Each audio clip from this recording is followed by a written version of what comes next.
Welcome to the part 10th of our React course series. In this part, we'll learn about one of the very useful APIs of React called as React Context, and we'll see its applications and we'll see its API through an example, and also we'll discuss about how we can use it with hooks. In order to understand React Context, let's consider a use case wherein when you develop application, you get into a state wherein you create components inside of components, right? So suppose here we have our app component, which has our users list component, which in turn refers to the user item component. And same way, user item component can have multiple children components, which could have their children, and so on. So it creates like a component tree hierarchy. And now consider a case wherein you have to pass some variable. For example, you have to pass this variable called as isDarkMode to a component that is present inside at a very deep level in the component hierarchy.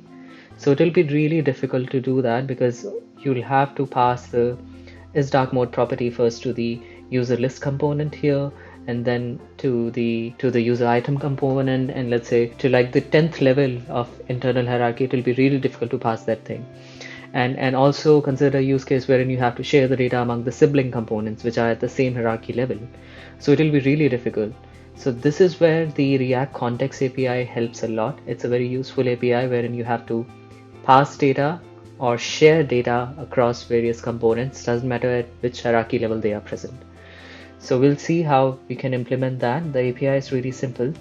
The major use cases are basically, theme, as we have seen already here. So this theme provider is part of the React Context API itself, as we have seen. Let's create our own use case. For example, we have to implement, let's store the preferred language of the user in our context that we are going to create.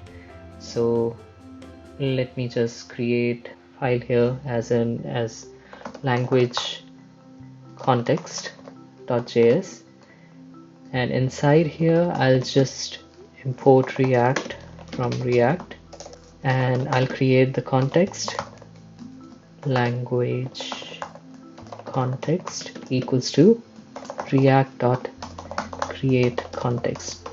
Now while doing this, you can provide a default value if you want to. Otherwise, for example, let me provide a default value of en, so that even when the user hasn't provided a value, this en, it'll default to the English language. And let me export it now. And by the way, we can export it in this manner, as we can destructure a language context. So language context, or any React context, I would say, has two properties on it. It's called as the provider and consumer. We'll see that in a moment. And let us rename them using this alias syntax that we have in ES6. Language context provider and language context consumer. Now we can export both of these. So we have created our context, very simple. And inside our app.js, let's refer this component, import. So we'll import our provider here.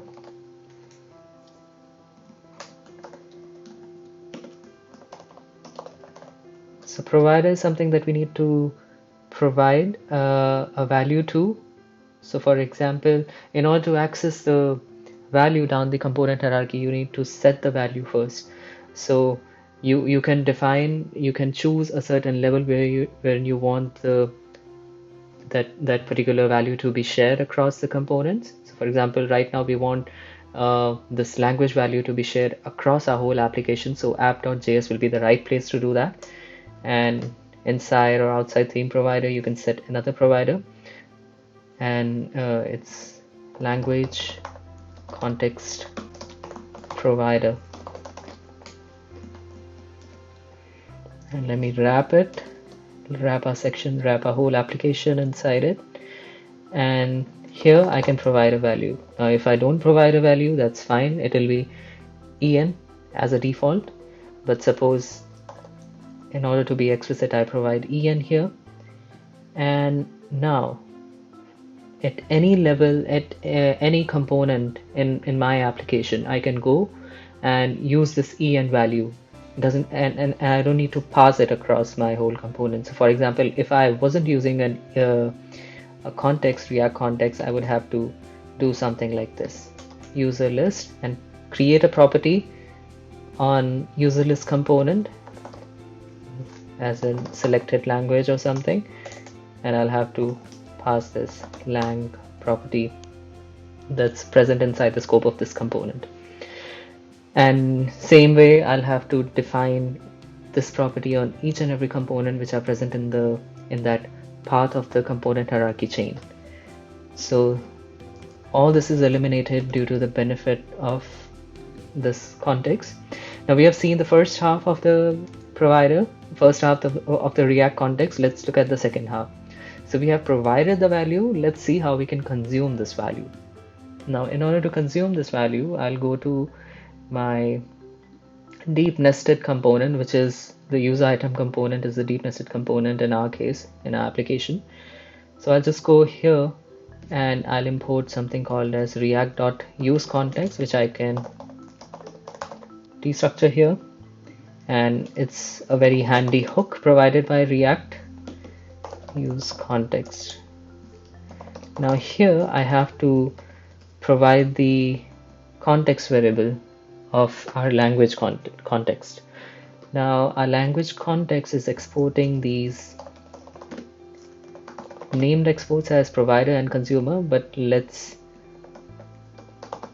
export our default variable as language context itself, because use context accepts language context.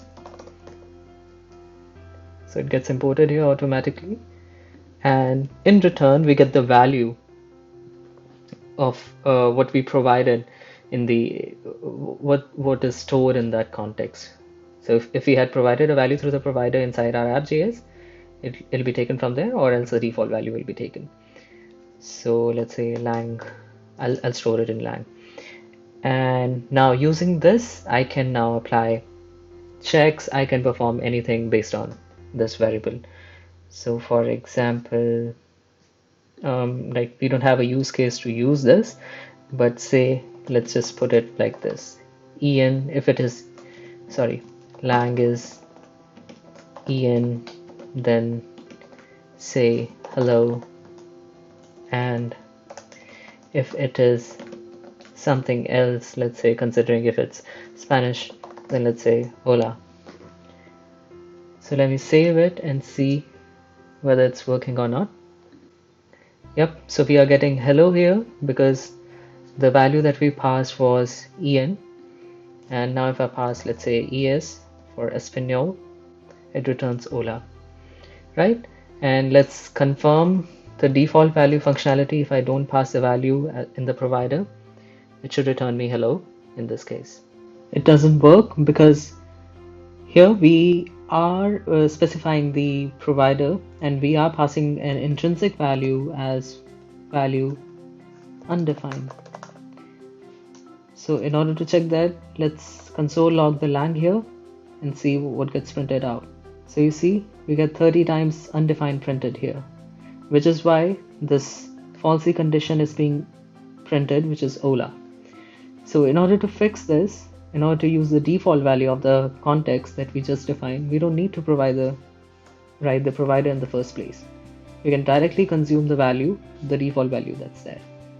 But if you want to override that explicitly, you can specify the value like this. So now it works fine. So we get ES now. Okay, so that's about the React context. One very notable thing about React context is that whenever this value changes, so for example, this right now this is a static value that we have provided here. Now suppose it was this value called as isDark mode, and when the value changes, let's say isDark mode is what we added here, and inside my user component let's say instead of language context, so this is not setting the right expectation. So suppose this was a dark mode context. Let me rename this variable here, and let's see. So you see the dark mode is true right now. Now if I change this, the state gets changed and we get false here. So what this means is whenever this value that we have provided in the context provider changes, it gets reflected immediately in all of its consumer components, even if those components are memoized. So this is a very useful benefit of using context. One of the very useful use case of React context in large practical application is when you have to store the user state, authenticated user state, in a variable and share it across the whole application. Now consider your user state consists of a map of features versus permission, which says whether the current users have the permission to this set of features or not. So you have to share that configuration across the whole application and apply checks accordingly, whether to show that feature to the user or not, or whether to show the feature in a limited manner or not. So that's when the context API of React comes really handy, because you can just pull out the value from that shared user state anytime, anywhere, even in the deep nested component as well. And you can apply the checks and it'll behave accordingly. On a side note, if you don't want to use the hooks syntax of JavaScript in order to consume the given context that you have, you can skip that and simply use the consumer that we define inside our language context. As we'll first import it, language context consumer, and we'll use it as a component like this, language, just like we used our language context provider component. We can simply use this. Now how we can access the value that's present inside that component is through this pattern that's used in React called as render prop pattern. And a render prop pattern is when inside a component we provide a callback function as its children rather than rendering the child directly, so that we can consume the value, the dynamic value, whenever that gets changed. It re-renders it again. So like this. If it is dark mode, let's say it's dark, otherwise it's light. So we have light here right now, and if I change it to dark, I should see dark. So that was all about React Context. We saw how we could use its API, and we discussed about some of its applications. In the coming part, we'll discuss how we can perform testing in our React applications very easily using Jest. So please stay tuned.